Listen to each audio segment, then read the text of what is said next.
আমি এখন আছি লন্ডনের গ্রিন স্ট্রিট।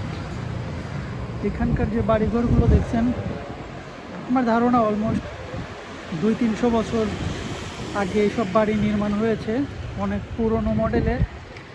ভিতরের রাস্তাগুলোতে গেলে অবশ্য আধুনিক কিছু বাড়ি চোখে পড়ে। যাই হোক, যাচ্ছি ফরেস্ট গেট পুলিশ স্টেশনের উল্টো পাশে। এক বড় ভাই ওখানে এক হোটেলে উঠেছেন, ওনাকে রিসিভ করে একটা মিটিংয়ে নিয়ে যাব। তো জায়গাটা নতুন আমার কাছে, আজকেই প্রথম আসলাম। যদিও গত বছর লন্ডনে এসেছিলাম, কিন্তু এই দিকে আর আসা হয়নি। তো মোটামুটি এই সফরটাই লন্ডনের অলিগলি অনেক জায়গায় ঘোরার সুযোগ হয়েছে। কিছু কাজকর্ম ছিল, সেই কাজগুলো সারতে গিয়ে অনেক জায়গায় যাওয়া হলো আর কি। গত 2 দিনে ঘুমানো এবং রেস্টের খুব একটা সুযোগ পাইনি। প্রচুর জার্নিতে ছিলাম, কারণ হাতে খুব একটা সময় নেই। এখান থেকে আয়ারল্যান্ডে চলে যাব। আয়ারল্যান্ডেও অনেক ব্যস্ত সময় কাটাবো আশা করি। আয়ারল্যান্ডে আরও বেশি কাজ।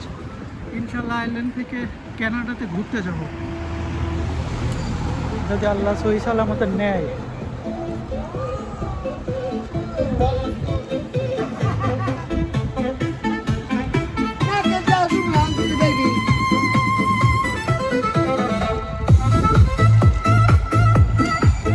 একটা কুকুর নিয়ে ঘুরে বেড়াচ্ছে, কুকুরটাকে ভালোবেসে অনেকেই টাকাও দিচ্ছে, মজার ব্যাপার। আমি ভিডিও করছি দেখে মুচকি হেসে দিছে। এই দিকে তাকালে অবশ্য 2-4টা নতুন বাড়ি চোখে পড়বে। অনেকগুলো পুরনো বাড়ির মাঝে 2-4টা নতুন বাড়ি হচ্ছে এখন। আর ম্যাক্সিমামই বিল্ডিং এখানে আমার মনে হয় এরা রিপেয়ার করে আর কি কন্টিনিউ করতে থাকবে, যেটা আমার ধারণা আর কি।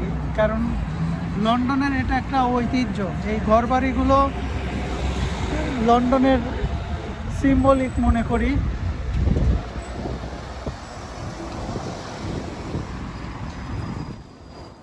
দেখো, আরও প্রায় 7-8 মিনিট হাঁটতে হবে।